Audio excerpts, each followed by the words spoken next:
It's the great emergency versus constitution debate in Parliament. I'm Barkha, you're with the Mojo story. Narendra Modi invoked the anniversary of Indira Gandhi's emergency in a long series of tweets today, quite consciously trying to puncture the symbolism that the opposition has created by carrying copies of the constitution to the Lok Sabha. In fact, Rahul Gandhi waived the constitution even while the Prime Minister was taking oath. And today, when it was his turn to take oath, he held up a copy of the constitution. The great democracy debate has returned in the form of the old emergency versus what the opposition is calling an undeclared emergency. Meanwhile, both sides have gone to battle over who will be the Lok Sabha speaker.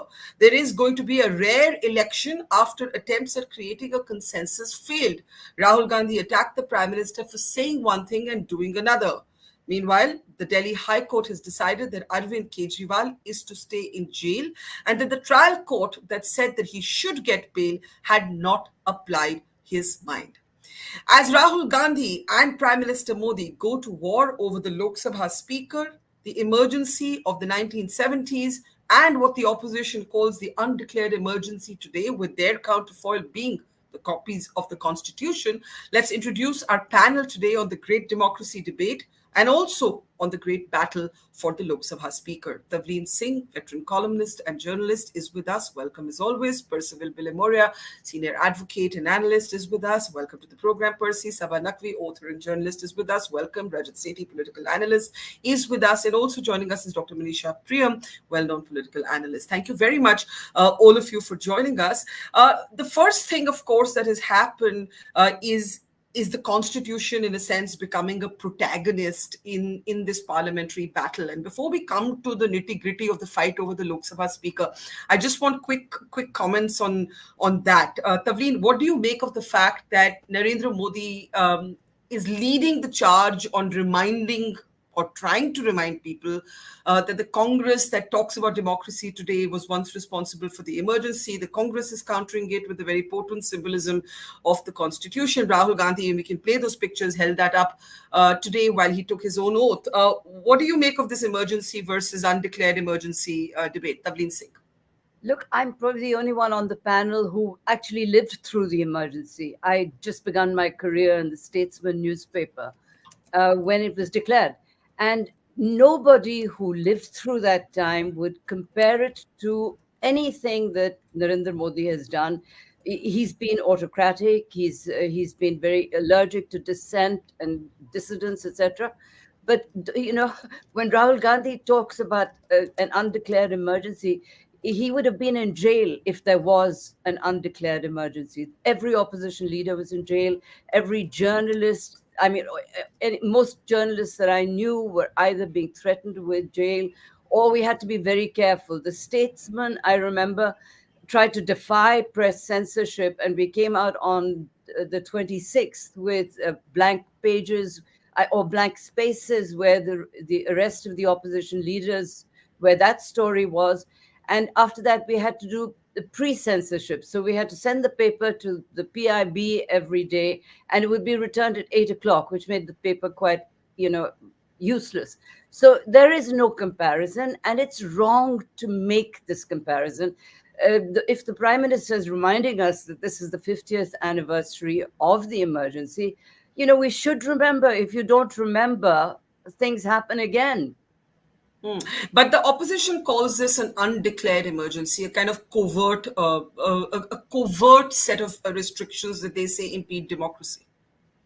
Well, there's some truth in that, in the sense that the dissidence has been, crushed. I mean, I myself, my son's been a victim of that. He wrote an article and, lost his right to come to India. So, I know that there's been autocracy, there's been there's been misuse of intelligence agencies, of enforcement directorate, of all that. But it doesn't compare with, the whole opposition being put in jail overnight. And we not be, and nobody was allowed to speak about it, or it was a terrible time. It doesn't compare with anything I've seen in the past 10 years. Let me bring in Saba Naqvi at this point. Do you agree that when we use phrases like emergency and undeclared emergency, this is apples and oranges? You can't compare the two. What do you say, Saba? I actually agree with Tavleen, and I think, and I see uh, that you can't compare an emergency with, we can call it creeping authoritarianism, we can say majoritarianism, which has just been challenged and pushed back a little bit in this mandate.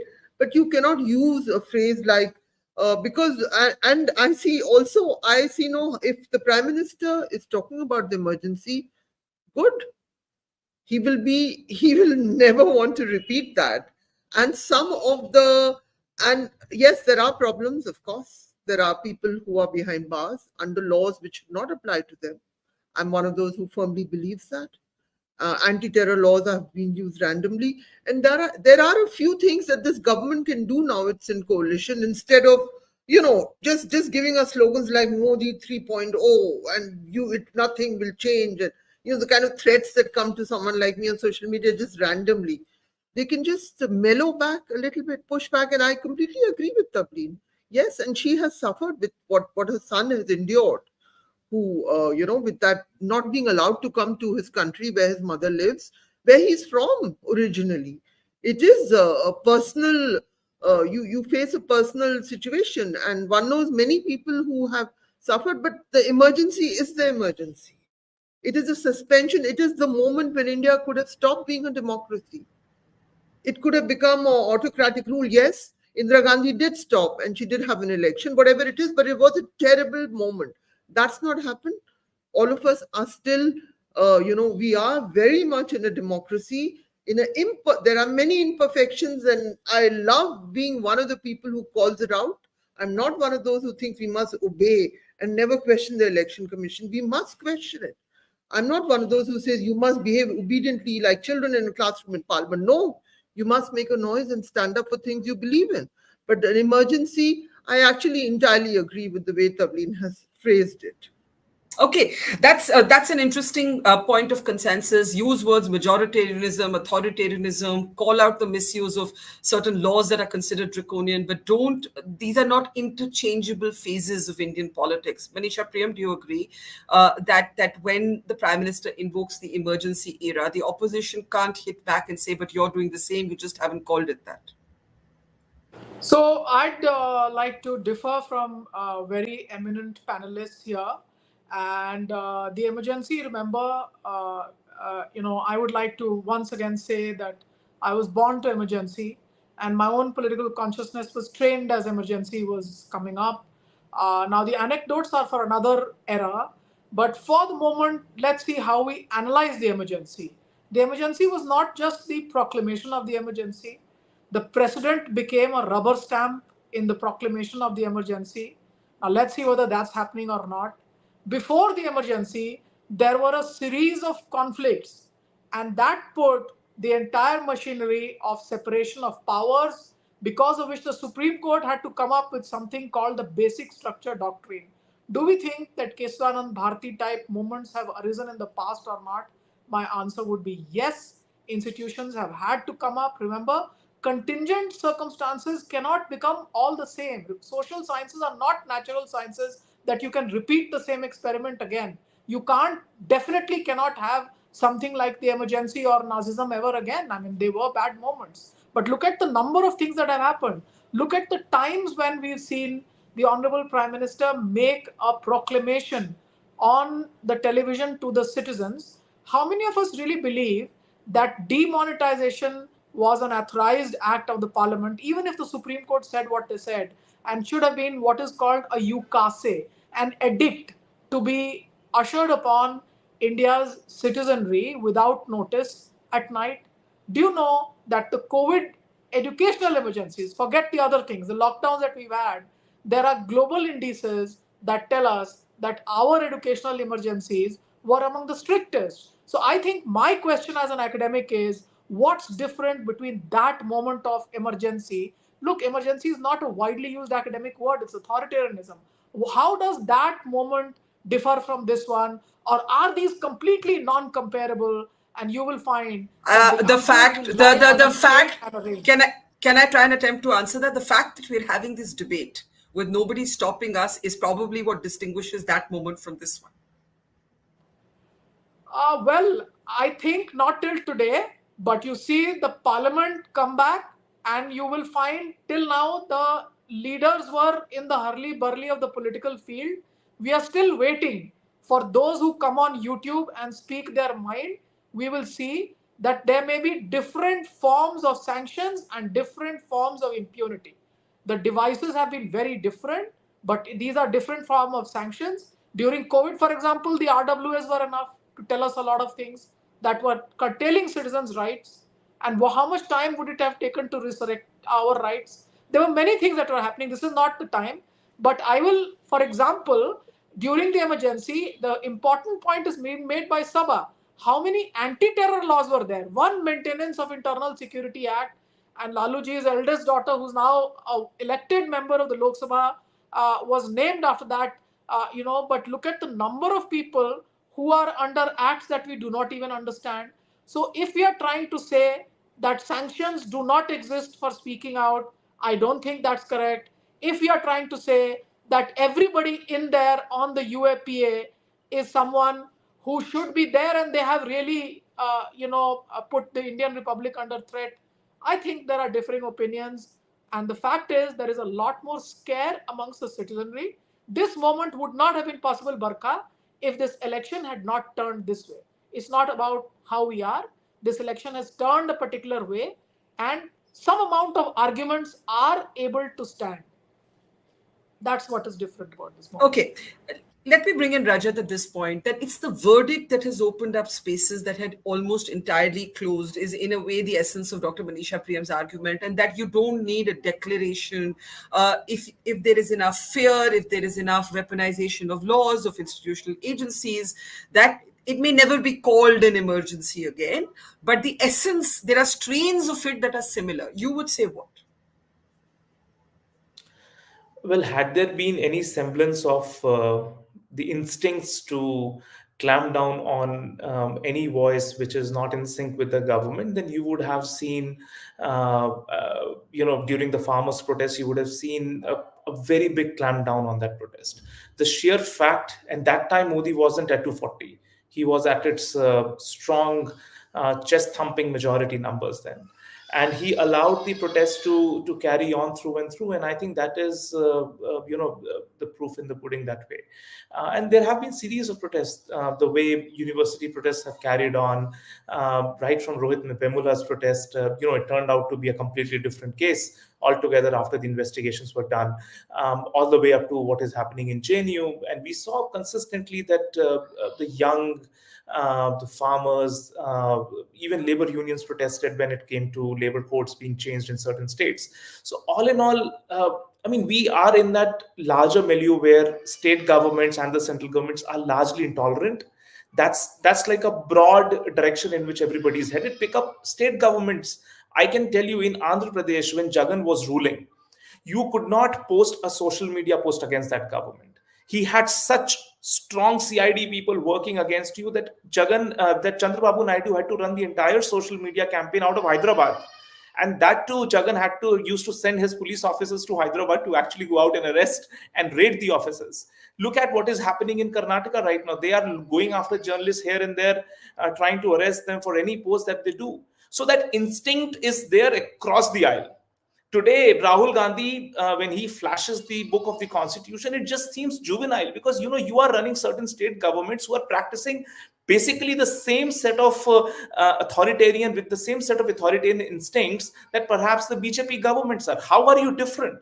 My point is that till you do not internalize that there was something which was wrong that happened 25 years, 50 years back during the emergency days, he should first go and flash that book before the portrait of Indira Gandhi in the parliament, and then confidently say that was a mistake, that was the biggest assault on the constitution, and under my watch, Congress party promises to not do, and that promise should start off from the state governments first. Otherwise, this pyar ki dukaan and mohabbat ki dukaan, the halwai remains the same. It is the same set of people who will come back. When they'll come back in power, the same instincts will come through. These are all the positions that he's taking when he doesn't have power in the center. So I think he needs to walk the talk. He needs to ensure that what he genuinely means, that constitution has to be upheld, he needs to practice that in the state governments that his party is ruling in. I think that's a very good point about executive power in state governments, which, and this happens. It does happen across the aisle. And we'll take that to the panel in just a moment. But Percival Villamoria, if I can get you in on this idea of arrested leaders. One of the points that the opposition made through the campaign was that two of their prominent leaders, Arvind Kejriwal and Hemant Soren, had been jailed.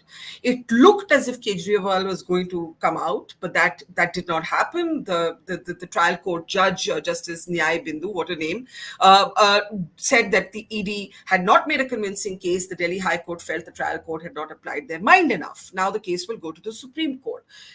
One of the points that those who talk about creeping authoritarianism make is that institutions like the judiciary cannot withstand or cannot stand up to a very powerful government. Even jurists like Fali Nariman used to say that the record or the history of India's judiciary tells you or shows you that the courts aren't very independent in the face of very powerful governments. We all know how the courts behaved during the emergency. We know that. It's on record. How do you see the argument around, let's say, an Arvind Kejriwal, a Hemant Soren, a Manish Sisodia, Satyendra Jain still being in jail? Can we unmute Mr. Villamoria, please? I think you're muted at your end, sir. Can you please just unmute yourself? Yeah, go ahead. Yeah. So look, the point is really, does anybody who is a citizen of India have any immunity? I think the Constitution says no. So if there is somebody against whom there is a reasonable ground to suspect that he or she is corrupt, right? Now, whether the person is a journalist or a social activist, whatever it may be, even a lawyer, that person must be prosecuted to the fullest extent of the law.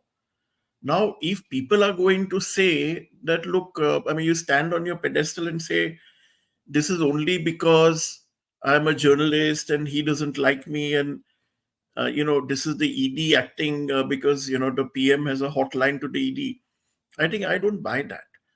So, and also remember that in all these cases, you don't buy it. Why? You don't buy it. Why? There are those who spoke of how the Congress subverted institutions in its time.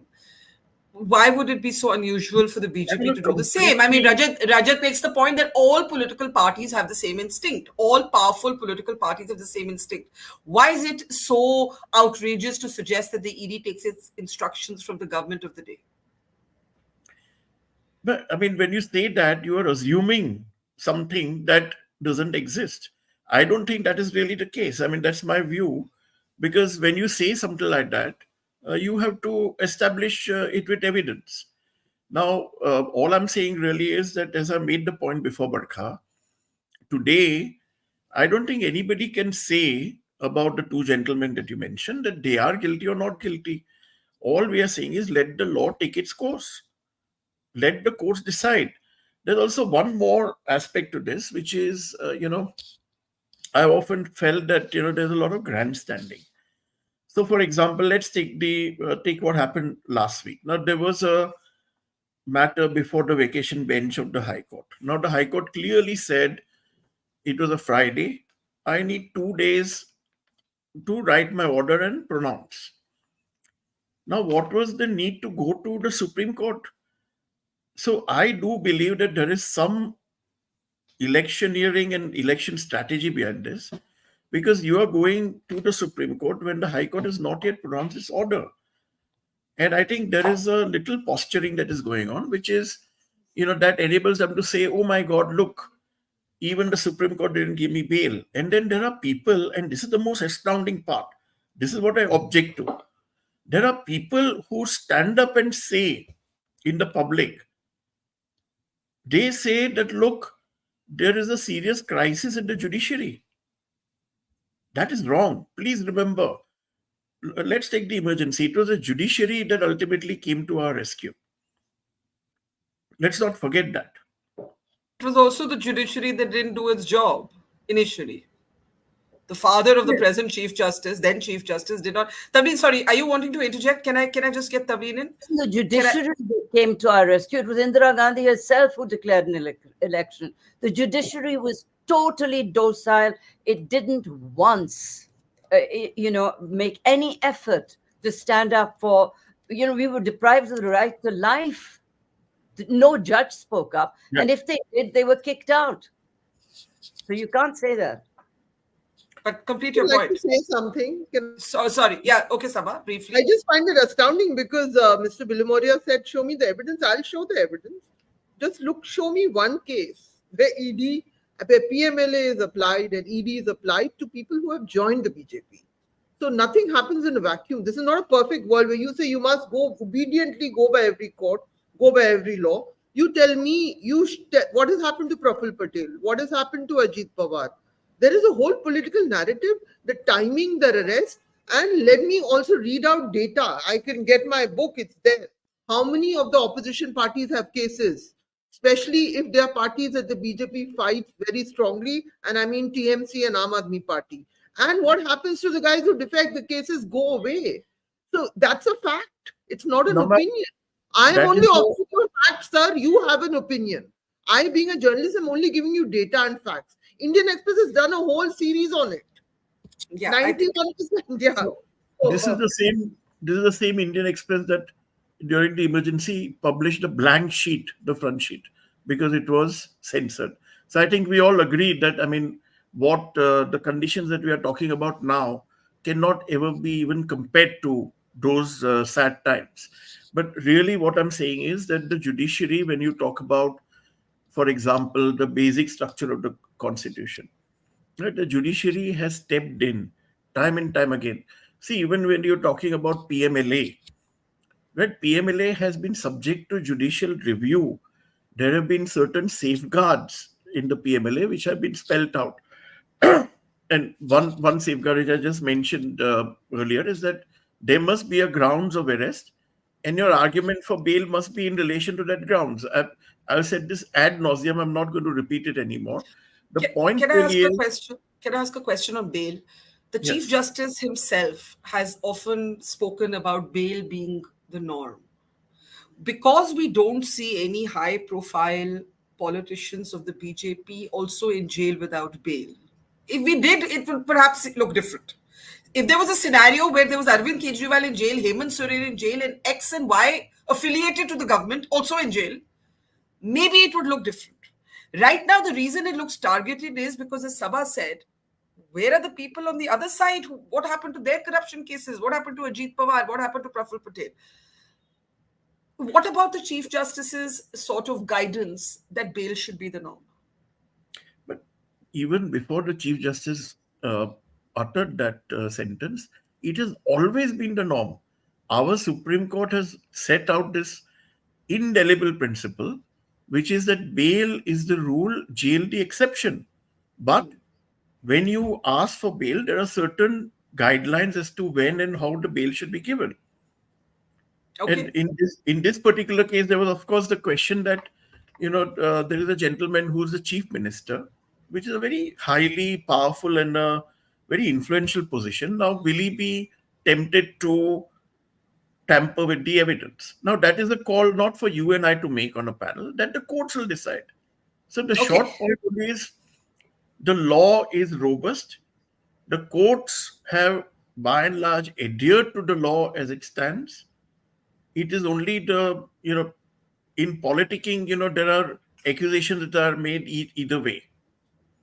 Okay, let's come to a big fault line, which is the Lok Sabha Speaker's post. Now, we know that there's going to be a rare election unless something happens overnight between today and tomorrow. And this is going to be a contested post. Rahul Gandhi has said today that the government said it wants to cooperate, but the Prime Minister says one thing and means another. Let's listen in, and we'll come back to what's happening to the functioning of Parliament, which is, of course, essential to a healthy democracy. Take a look. मेरा कहना है कि नरेंद्र मोदी जी कहते कुछ है और करते कुछ है, यही इनकी फॉर्मूला है, यही इनकी स्ट्रेटजी है और इनको ये बदलना ही पड़ेगा। इशू क्या है कि पूरा देश जानता है कि प्रधानमंत्री के शब्दों का कोई मतलब नहीं। प्रधानमंत्री कहते हैं कोऑपरेशन होनी चाहिए, सबको मिलकर काम करना चाहिए, बाहर वो कहते हैं और अंदर कुछ और करते हैं। और हमारे लीडर को कहा गया कि कॉल रिटर्न होगा, अभी तक कॉल रिटर्न नहीं हुआ। So as of now, there is going to be a contest. Manisha Priyam, this has become another point of confrontation between the two sides. I'll play out Mr. JP Nadda's statement also in just a moment. Is this healthy? Healthy competition? Why not? Why not? I actually don't understand why we are taking this contest so seriously. Like, what does it prove? Let there be a contest. So, yes, I mean, I would disagree with the very eminent co-panelist who's also a lawyer, as I can make out. I mean, politicking is not a bad word. Politics is the sine qua non of who we are. All institutions originate. Politicking is not equal to politics. And the fact is that political voices or judgments can be made. Forget it about the fact that one court gave a bail, the other court says, oh, that one really erred, and the matter goes to a higher court. It's the right of people. But the fact is that today political communication is much more easy. People look at very quick communication through channels that are very different and far more technologically advanced today than they were at the time of the emergency. And people want to make their own judgment about how their right to liberty stands in case they use their voice to make a critique of the government that governs them.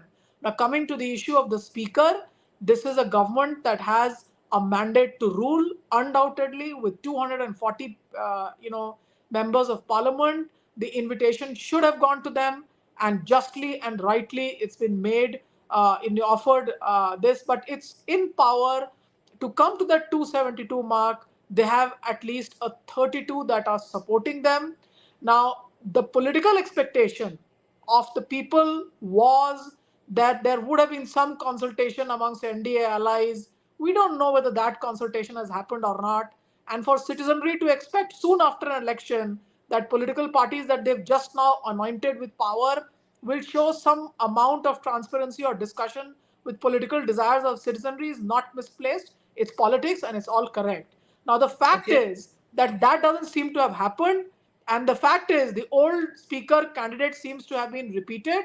The other side has gone ahead and they've maybe just scoring a moral point, but they've put up their own candidate and there's nothing wrong with this. And politicking, first of all, is not a bad word. Political participation makes a democracy robust. Every institution is robust when political participation and citizen voice is robust. On another account, when you come back to me, Barkha, I will speak out on a lot of what I think are curtailments even of press rights and citizen rights to speak out, but that's in another round. Okay, Percy, you had a brief interjection and then Rajat. Percival? Yeah, so there is nothing wrong with politicking. All I'm saying is please leave the judiciary out of it.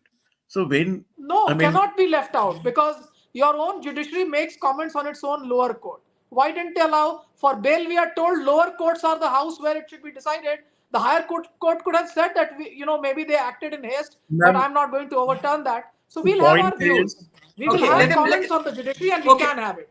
Okay, let him just speak, which is all part of the democratic spirit as well. And Manisha can, of course, disagree. Go ahead, we won't get scared of the court. We won't get scared of the court. We have to understand it.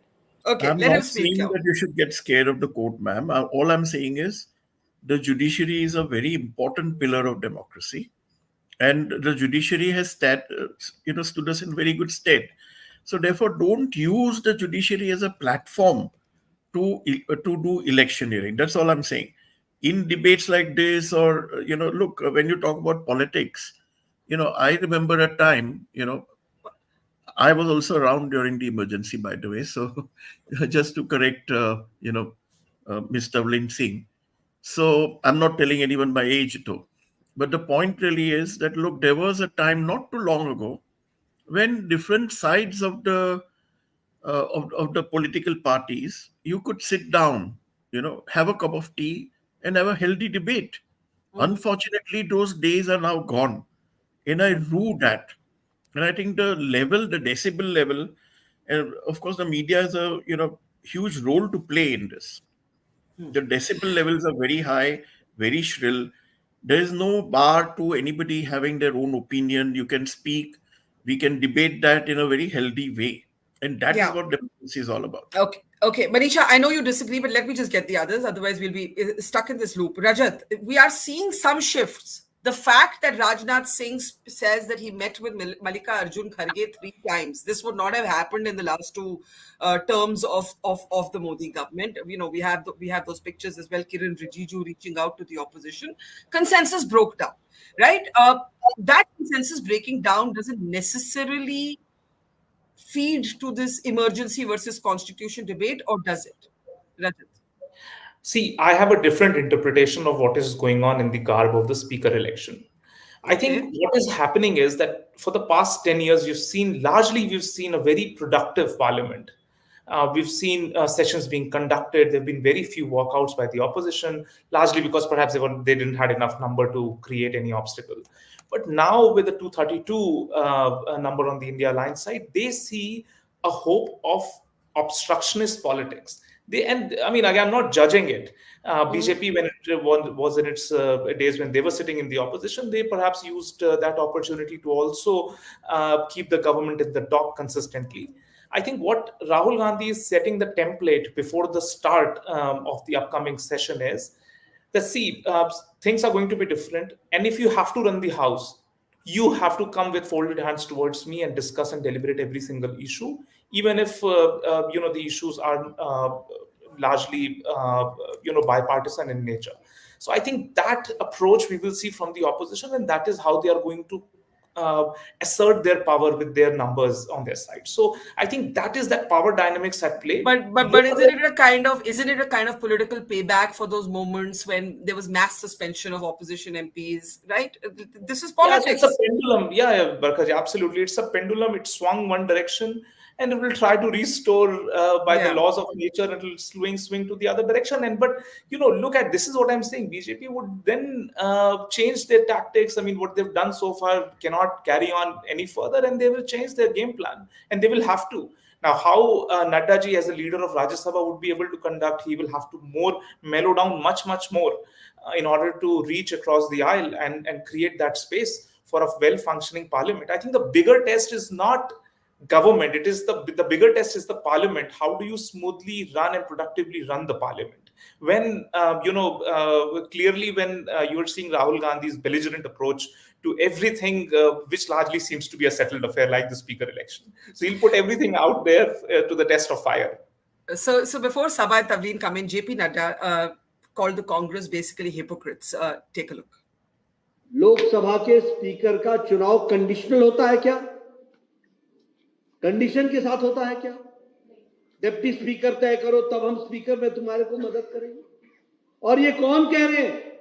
ये वो लोग कह रहे हैं जिन्होंने कांग्रेस की सरकार में तेलंगाना में स्पीकर भी अपना बनाया है और डिप्टी स्पीकर भी अपना बनाया है. ये चर्चा करने बैठे. कर्नाटक में इनका ही स्पीकर, इनका ही डिप्टी स्पीकर. ममता प्रजातंत्र की बात बोलती है. वेस्ट बंगाल में इनका ही स्पीकर, इनका ही डिप्टी स्पीकर. तमिलनाडु में डीएमके का इनका ही स्पीकर, इनका ही डिप्टी स्पीकर. केरला में इनका ही स्पीकर, इनका ही डिप्टी स्पीकर कम्युनिस्ट पार्टी का. ये हाथी के दांत दिखाने के और खाने के और. ये ऐसे लोग हैं जो हिपोक्रेसी में जीते हैं.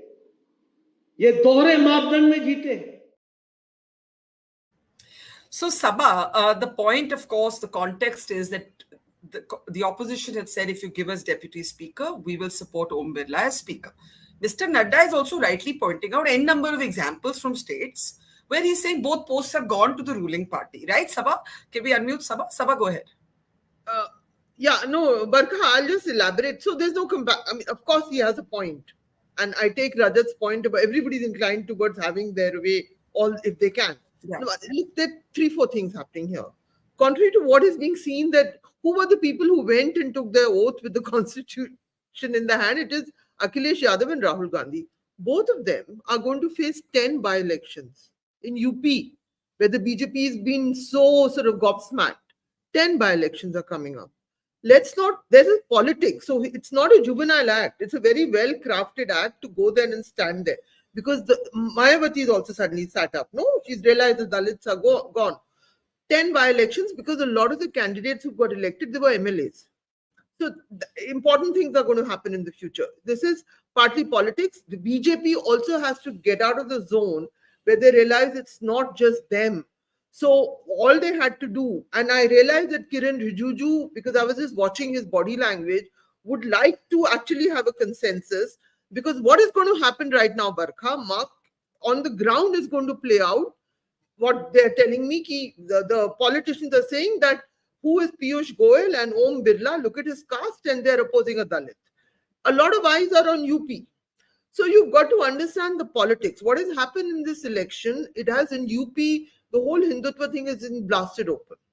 Okay, it has, by caste. It's a return of Mandal. Even the RSS is doing that in its own assessment. They recognize that. And so you think they are not going to, they are playing their politics right now, where they've gone a bit wrong, because that is not necessarily the politics of TMC right now. So I'm just literally, examining what is happening, what are the political consequences. So now what I think the BJP would still like to do is settle this matter and agree to a deputy speaker of that. One section of the BJP would like to do, because they understand the implications of what is going to go down. You're going to have these by-elections tomorrow. Again, you have the Dalit issue there. That's I'm pointing out something which comes from my. Yeah, I think that's a very good point. And Rajat, briefly before I come to Tavleen, since you said Rahul Gandhi waving the constitution all the time now is juvenile, Sabha is saying it worked for them. It worked for them in UP. But where is that data? Where is the causal link? We know this much that the BJP did badly. See, there are Barkha, there are. We know the Dalit vote shifted or got divided. This much we know. In UP. You agree? It moved away from Bahujan Samaj Party to certain parties. In what proportion, and in what areas, and for what reasons, that is still not established. See, this is where, if you want to twist the data, and if you want it to start speaking your language, it will. That's the problem with statistics. But the causal links have to be established to reach to that conclusion, that it is because Congress is seen as safeguarding the constitution that they have got those votes. I am sorry, it is not as simple as that. And there is not one reason where in fact, in the conversations where people are saying, oh, my constitution is under threat, and therefore I'm going to come out and come in and in defense of the constitution. We are the warriors there fighting on behalf of the India Alliance. It didn't work like that.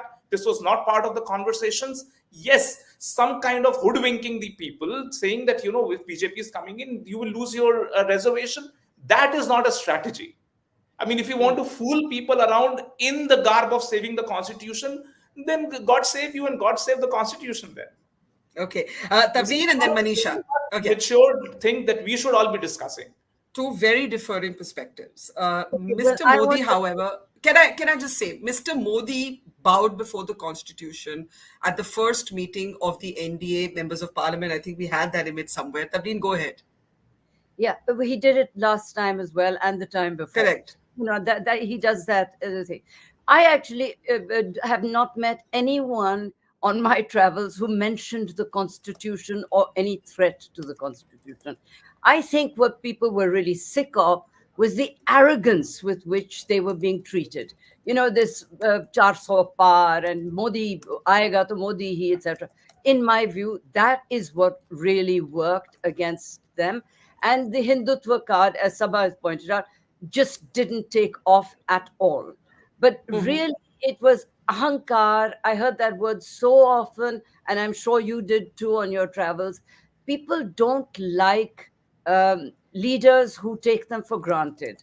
They threw out Indira Gandhi and her son for exactly this kind of thing. So I think that the BJP was beginning to be complacent, taking the voters for granted, and that's what worked against them. I don't think that the Constitution was an issue. And to tell you the truth, I think they're making a mockery of the Constitution by waving it around, at the drop of a hat. Yesterday, what was the need for that? There are very serious issues to be discussed inside Parliament. Why are you, collecting under the statues of Gandhi, etc., and waving the Constitution? I think that was a really silly gimmick. It really was really forget juvenile, that's the wrong word. It was childish. And also, I think that there will be more understanding amongst the opposition and the government if the opposition stops behaving as though they have won.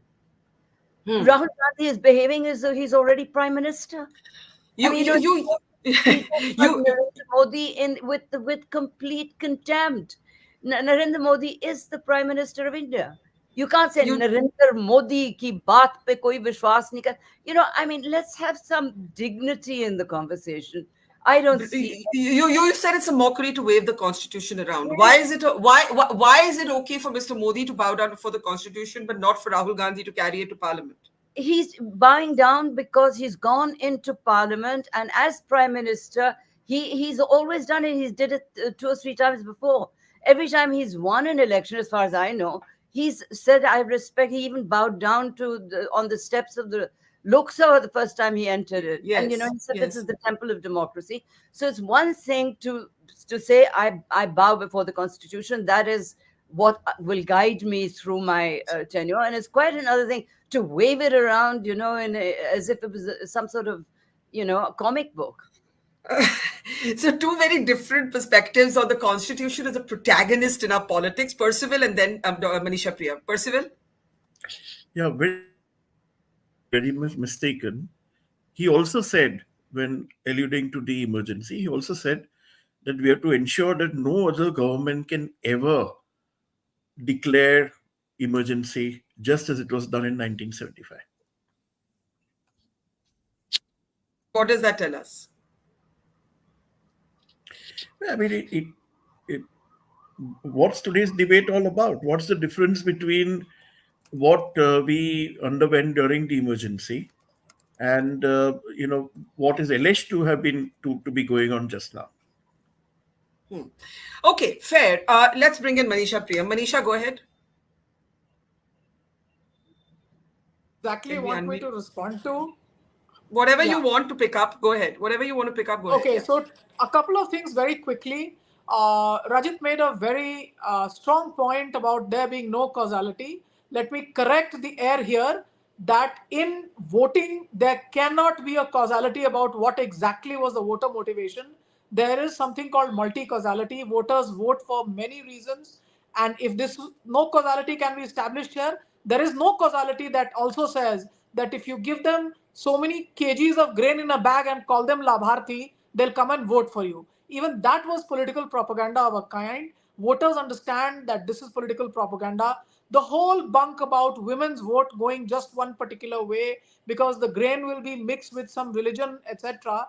Women have voted on political issues, on issues of livelihood, on issues of what I call our futures, thinking about what their young ones will do. So in the arena of political deliberation, when political sovereignty moves home, remember, India's poorest debate many issues. I am in Srinagar, I am in the state of the Valley of Kashmir, and I am talking to people about why they voted the way they have. Remember, they've not just not voted, the BJP never fought the elections here. They've also not voted in favor of 2 of their former chief ministers. So there's been a lot of political deliberation. I'm not putting the issues out there because I also fear, and the fact that I speak guarded, it tells you that civil liberties, the right of citizens to speak their minds freely without accusations to any, needs to be restored at the heart of the debate. At the moment, let both sides listen to us as we speak out as citizens.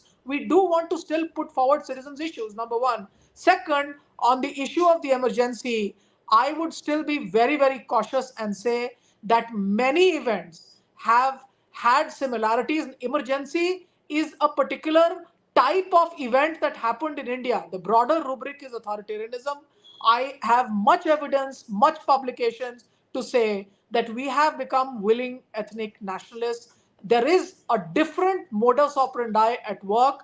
Large parts of the ultra rich who are vote banks of one particular party do not want to believe that we are losing our civil liberties. But if you look at the bottom of the pyramid, they believe they are losing it. So we are a different India in 2024, much richer for the top, definitely not that situation at the bottom. Two Indias are speaking two ways. Last but not the least, remember, we have had an opposition party that has fought this election under resourced. And in many key battles in many areas in Uttar Pradesh, many defeats of ministers in Bihar, the victory of the CPIML on 2 seats, both defeating ministers of the NDA, Engineer Rashid winning here, in Kashmir. All of these tell you there has been something that the voter is trying to talk about, and which is that established political parties need to take note of what the citizen has to tell the political class, and that's something that the media needs to protect. As of now, I'm not here to say, oh, this is not emergency, I'm very comfortable. I'm uneasy. Okay, you're uneasy, and I think that's a word that many might agree with, but not necessarily with the nomenclature. As far as willing, willing sort of nationalist or ethno-nationalist is concerned, Manisha, the large parts of the world is dealing with sort of populism or populist politics, both on the left and the right. So this is not unique to India. There is a churn happening in how politics is played. Let's take last comment, Sabha. Manisha is uneasy, but some might say the fact that Rahul Gandhi can wave the constitution around, be sort of play aggressively on the front foot, points actually to a robust health of the democracy that we're in. So here's the thing, Barkha, that I absolutely get the point about authoritarianism, majoritarianism, about trying to have control through the system, through independent institutions. I get all that. So there's nothing, but I completely disagree. The emergency is the emergency. When you're not even doing that, you've just suspended everyone's rights. So I beg to disagree with that definition. Of course, and I'm the first person who's been writing repeatedly, about all of that. So I see a very clear distinction. Okay, I get, and that by saying that, the way Manisha, my friend Manisha, is stating it as if those who don't agree with her are somehow saying that things are perfect right now. That's not the situation. We just have a different phraseology for different things. I just want to be very clear. And I think it's important to remember what went wrong in our history to get it right. And I also see very good Prime Minister Modi, and everyone is reminding everybody about the emergency. We have to look beyond, okay, the Congress doesn't like it. Okay, even PMLA, they've all together in different points. Congress has also increased the powers that now have opposition. And the UAPA came to us from the Congress. Yeah. So we must know what we are all about. We can't, when we are journalists are coming and analyzing things, it's not that because I hate this so much and I'm going to deny what happened there. Let's be dispassionate. Let's try and be as objective as we can possibly be. I keep trying, in spite of my very obvious biases. I try. No, that's not the emergency, I'm afraid. And yes, everybody contributed towards draconian laws. And now one regime, which became a single party regime for a decade, took advantage of it. Let's see if things change. Yeah. Percival, last thoughts? Can you unmute yourself at your end, please? Yeah. We can't hear. Yeah. Yesterday, if you really want to know about the emergency, I saw a very interesting news report by somebody who is known to be the father of investigative journalism, Mohan Guruswamy. Now, he was involved in what happened firsthand, and he narrates stuff which even historically I was not aware of. So, for example, he says that when Mrs. Gandhi came back to power, the entire Shah Commission report disappeared. Right? So, there are shades and shades. Right? This is an absolutely extreme position that our country went to. Please don't forget that the 42nd Amendment also amended our preamble. Look, our preamble was amended to say that we are a socialist secular republic. That was never the original intent of the framers of the Constitution. And this issue was debated. Ad nauseum, it was debated. Right? But Mrs. Gandhi just with one sweep of the pen went ahead and amended it. And the date of the preamble is still the original date of November 1945, 47. I think that's a well taken point, and I think Sava has made a similar point. But to Rajat's point, Tavleen, as I come to you for last comments, and then I'll give Rajat the closing word. One of our audience members says in Tamil Nadu, the entire mainstream media is fully under the thumb of the ruling DMKs. Savaku Shankar, who spoke out against the government, is in jail. Others have been jailed earlier.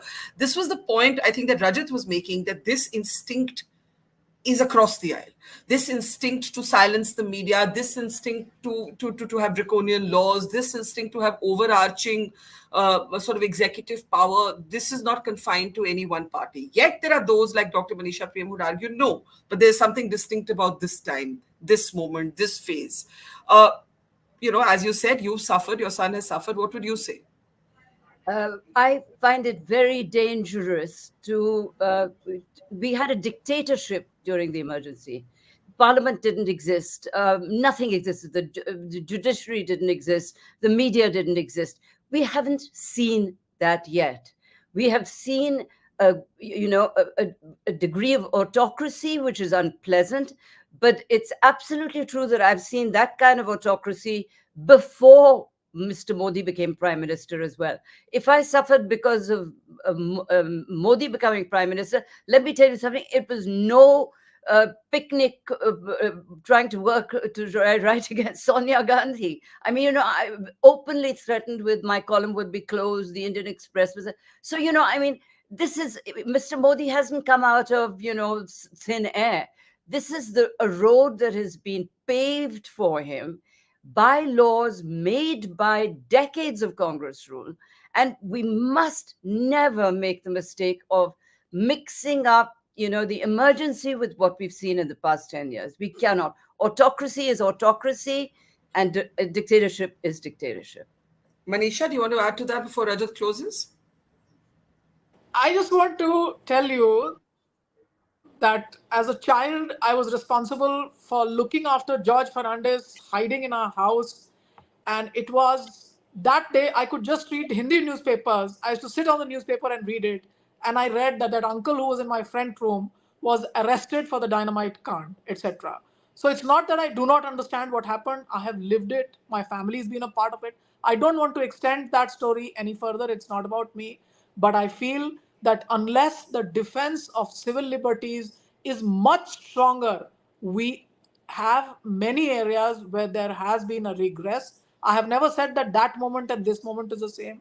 I do not think that only one government is responsible. Rajat has made a very strong point, but the fact is that for many reasons, I believe that there have been incursions into civil liberties, and we are also going to have a new criminal procedure code.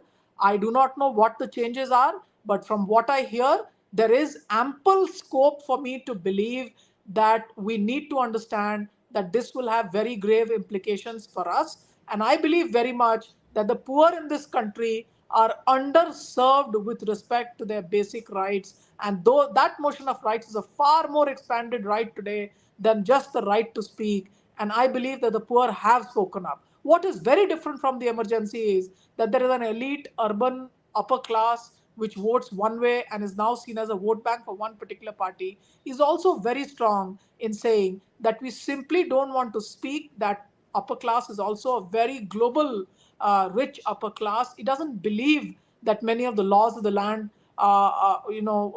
could catch it or could deny it its liberties. So these are different moments. But I believe for many reasons, there is ample incursions into the arena of civil liberties. And we need to be very, very vigilant to protect what is ours and what is given to us by the Constitution of India. It's a matter of a great crafting and the world's largest democracy that we want to save. Well, we are back to the Constitution, and to that extent, it is what we will all hold as sacred, even while it has been amended multiple times. But the basic structure doctrine does guide us. Rajat, you said that this instinct exists across the aisle, but this instinct must be pushed back against, and that is why you need other institutions of democracy to function, right? What do you see ahead? As there is a more confrontational politics that is going to unfold because of the numbers on either side, what do you see ahead immediately? So first of all, see, just as a closing remark, I want to reiterate today remains a solemn milestone. We finish our 50 years since the day of emergency, and I think all the parliamentarians across the aisle agree to the fact that that day shouldn't repeat in our constitutional future. And therefore, we should strive to remove such draconian provisions within our constitution, which can prove, detrimental at a later point in time. So perhaps the constitution should come together through a common resolution that we want to do away with the internal disturbance provisions of the emergency powers, which are there in the constitution. It should be done away with. And what better time than the 50th year when you are marking that day? That is number one. Number two is, ours is a noisy democracy, and it is noisy enough, and it will get more and more noisy in the days to come. And I think this is where public at large comes as the biggest arbiter of justice. They tend to swing the pendulum whenever it reaches the extreme ends. And, trust the public. Our democracy resides in their hearts and minds, not in us elites. They know how to do justice, and they operate not in a synchronized way, but in a completely decentralized, non-synchronized way. They assert their understanding of which way the pendulum of justice is swinging, and they'll bring it back each time it has happened. And I think we should commend the public of our country, not go by what a Swedish think tank is going to put us on a rank as to what kind of a democracy we are. Instead, trust on our people. They will never let us slip into a dictatorship or an autocracy. Instruments will be there, but they will be temporary instruments at the behest of the powerfuls, but not permanent. I think on that great note of hope and consensus, we can close this debate. We'd all agree, I think, with what Rajat has just said, which is a rare moment for a conversation that is political. Thank you, Rajat, Tavleen, Sabah, Manisha, and Percival. And to our audience, thank you, and see you tomorrow. It's great to see you here. Thank you for watching our work. If you haven't subscribed yet, don't forget to click the bell icon and subscribe to Mojo Story and support independent, robust journalism.